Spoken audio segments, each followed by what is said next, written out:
ومن الذين او هغه کسانو قالو چې دوی وای انا نصارى بشک مونږ نصارایو اخذنا میثاقهم واغست مونږه په خو وعده دا غوینا فنسو پس هر کړل دوی حظا مما ذکروا به یو برخه دا غینا چې بیان کړی شو دوی ته فاغرینا نو پورته کړل مونږه دو بینهم د دوی په منځ کې عداوت دښمنی والبغضاء او کینه پزړه کې الى يوم القيامه تورز د قیامت پوری وسوف ينبئهم الله او زربا خبر ورکړي دوی ته الله جل شانه بما كانوا يصنعون پاک کارونه چې دوی کوي. سورة المائدة آیت نمبر 14. اعوذ بالله من الشيطان الرجيم بسم الله الرحمن الرحيم ومن الذين قالوا إنا نصارى أخذنا ميثاقهم فنسوا حظا مما ذكروا به فأغرينا بينهم العداوة والبغضاء إلى يوم القيامة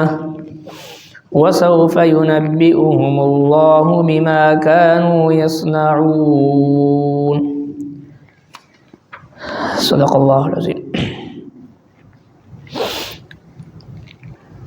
د دې سورۃ مبارکه ابتداء الله جل شانه مؤمنانو ته دا حکم فرمایل چې تاسو د خپل وعده پاسداری کوئ، خپل وعده ایفا کوئ، خپل وعده سرته رسوئ، عهد شکنی او وعده خلافی دا مه کوئ. بیا داغي په ضمن کې الله تبارک وتعالى د طهارت، د اودس، د غسل، تیمم احکام تفصیل سره بیان فرمایل او ورسره مؤمنانو ته اهل ایمان چې کوم خلق دی هغه ته د دې خبرې یاد دهانی فرمایل چې دا کم احکام چې تاسو ته ملاويږي، چې د کم د وعدو د پوره کولو حکم تاسو ته ملاويږي، دا صرف تاسو ته نه دی بلکې تاسو نه مخکې چې کوم قومونه د بنی اسرائیل تیر شوي دي هغوی ته هم ټولو ته د دغو خبرو حکمونه هغوی ته هم ملو شوي دي. بیا په هغې کې د یهودو ذکر خصوصیت سره راغی. الله تبارک وتعالی دوی نه کلک لوز اغشتی و چې زه تاسو ته 12 مشران مقرروم چې د هغوی په اطاعت کې تاسو د الله په احکامو باندې عمل کوئ، او که چېرې تاسو د مانځه پابندي وکړه او د زکات پابندي وکړه نو زما مدد به تاسو سره وي، زه به تاسو سره شامل حال یم، زما مدد به تاسو سره شامل حال وي. او که چېرې تاسو د دې نه بعد هم څوک کفر کوي، یعنی د مانځه پابندي نه کوي، زکات نه ادا کوي، زما پر رسولانو باندې ایمان را نوړي او زما رسولانو سره نصرت او ملګرتیا اونه کی، بیا هم چې دوی کفر وکي نو زبا دوی د گمراهۍ د ډېر لري په گمراهۍ کې دوی پرې وتل، او کچا منځ قائم کړو، زکات ورکړو او زما پر رسولانو باندې ایمان وروړو، هغه سره مرګتیا او تعاون وکړو، نو زه به دوی په جنتونو کې به داخلو ما. نو لہذا هغه د يهودو ذکر اوس په دې کې الله جل شانه بیا ورپسې آیت کریمه کې د يهودو د هغه وعده د ماتولو نتیجه ذکر فرمایل چې کوم دینه مخکې آیت نمبر 13 تیر شو.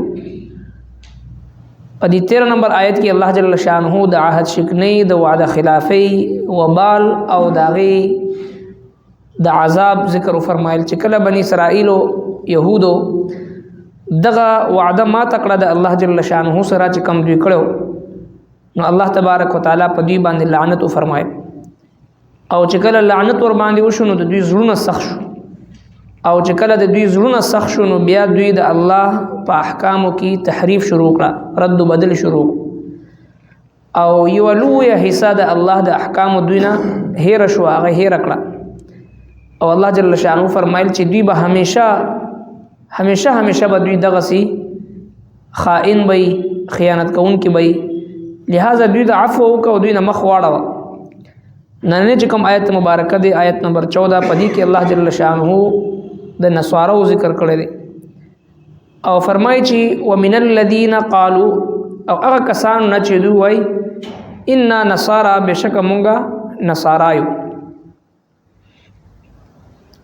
اخذنا منهم واغشتل مونږه په خو عدد دوینا اخذنا واغشتل مونږه میثاقهم په خو عدد دوینا فنسون هغه هیر کړل حظا یو برخه مما ذکروا به د اغنه چې بیان کړی شو دوی ته نو دوی هم چې د الله تبارک وتعالى سره کوم وعده کړی و داغي خلاف ورزي وکړه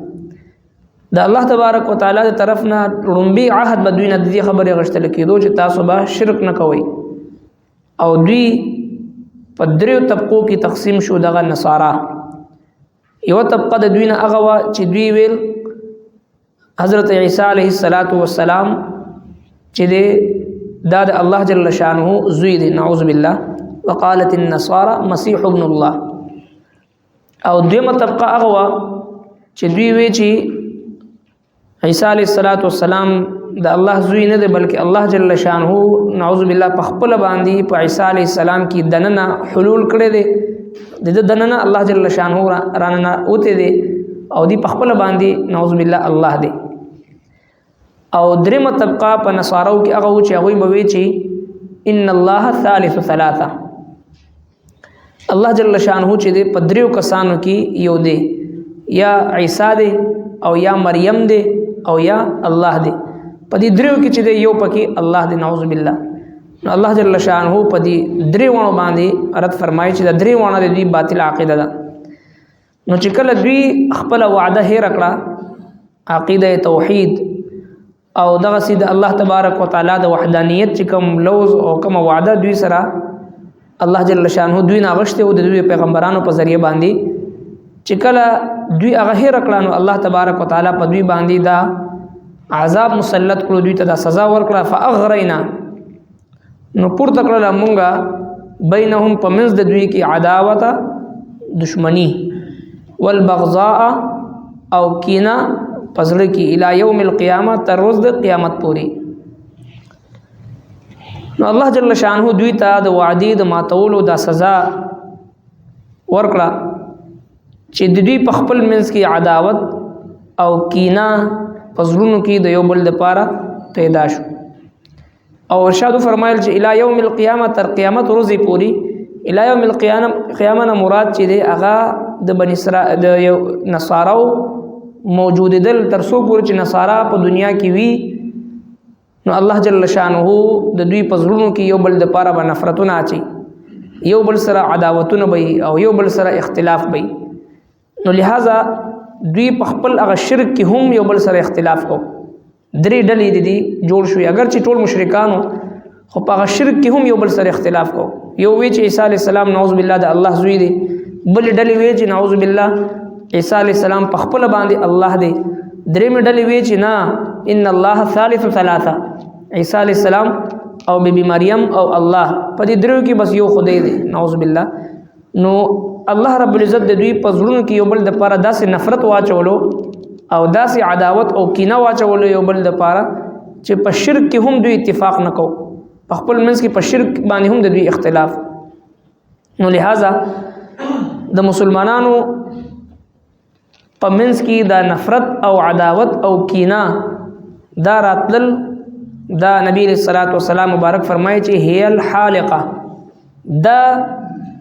اورانون کې دي پریکون کې دي کټکون کې دي سشي د مسلمانانو د قوت او د طاقت الله تبارک وتعالى فرمایي ولا تنازعوا فتفشلوا وتذهب ريحكم واصبروا تاسو په خپل منځ کې اختلاف خپل منځ کې انتشار دا مکوئ ګینه تاسو طاقت او تاسو قوت ته ختم شي واصبروا د صبر نه کار واخلي دی وجه نبی کریم صلی الله علیه وسلم مبارک فرمایي چې کله تاسو په صفونو کې ودرېږئ نو یو بل سره جوخ ودرېږئ صفونو کې اتصال راولئ صفونو کې خالي زینا مپرې دی ګینی الله جل شانو تاسو په زړونو کې با اوګوالي راولي تاسو زړونو کې به یو بل د پاره نفرت پیدا کی نن چې کله موږ تاسو اکثر شاته صفونو کې مونږ کو په جمعات کې نو ډیر زیات سړی خفشي او صفونو ته وګوري نو ډیر زیات فاصله مینس کې پرې خوي او حدیث پاک کې راځي چې تاسو په صفونو کې شیطان تزیم پرې دی د ملائکو په شانتي صفونه جوړ کړي والصافات صفا د ملائکو په صفونو باندې الله جل شانو قسم کړی دی ځکه دا غوي په صفونو کې اتفاق او اتحاد او وحدت او اتصال او یو ځایوالي او جناب نبی کریم صلی الله علیه وسلم چې کله مانځه ته ودرېدو نو مخکې به د صفونو اتصال خیال به فرمایل چې بالکل یو بل سره برابر او جخت ولاړ ځکه دا د مسلمانانو په منځ کې د عداوت او د زړونو د کوګوالي سبب او ذریعہ جوړیږي او چې کله د مسلمانانو په منځ کې نفرت راشي عداوت راشي کینه راشي بغض راشي بیا د الله د مدد نه محروم شي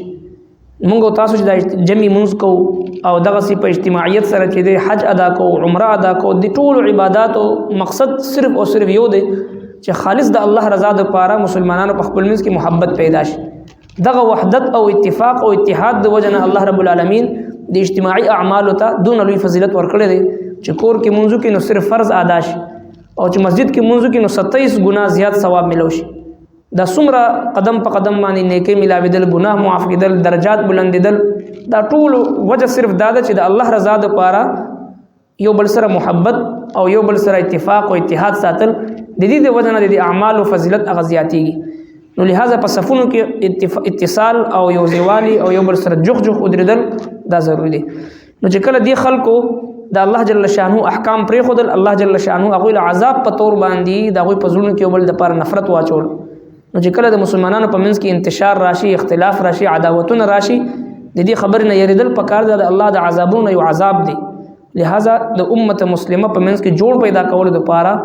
اتفاق او اتحاد پیدا کول د پاره مینه د محبت پیدا کول د پاره کردار ادا کول پکار وسوف ينبئهم الله زرد چې خبر به ورکړي دوی الله جل شانه بما كانوا يصنعون په کارونو چې دوی کوي ومن الذين او هغه کسانو قالوا چې دوی وای انا نصارى بشک مون نصارایو اخذنا ميثاقهم واغست مونږه په خو وعده دا غوینا فنسو پس هر کړل دوی حظا مما ذکروا به یو برخه د هغه نه چې بیان کړی شو دوی ته فاغرینا نو پورته کړل مونږه دو بینهم د دوی په منځ کې عداوت دښمنی والبغضاء او کینه پزړه کې الى يوم القيامه تورز د قیامت پوری وسوف ينبئهم الله او زربا خبر ورکړي دوی ته الله جل شانه بما كانوا يصنعون په کارونو چې دوی کوي صدق الله ربنا تقبل منا انك انت السميع العليم وتب علينا انك انت التواب الرحيم برحمتك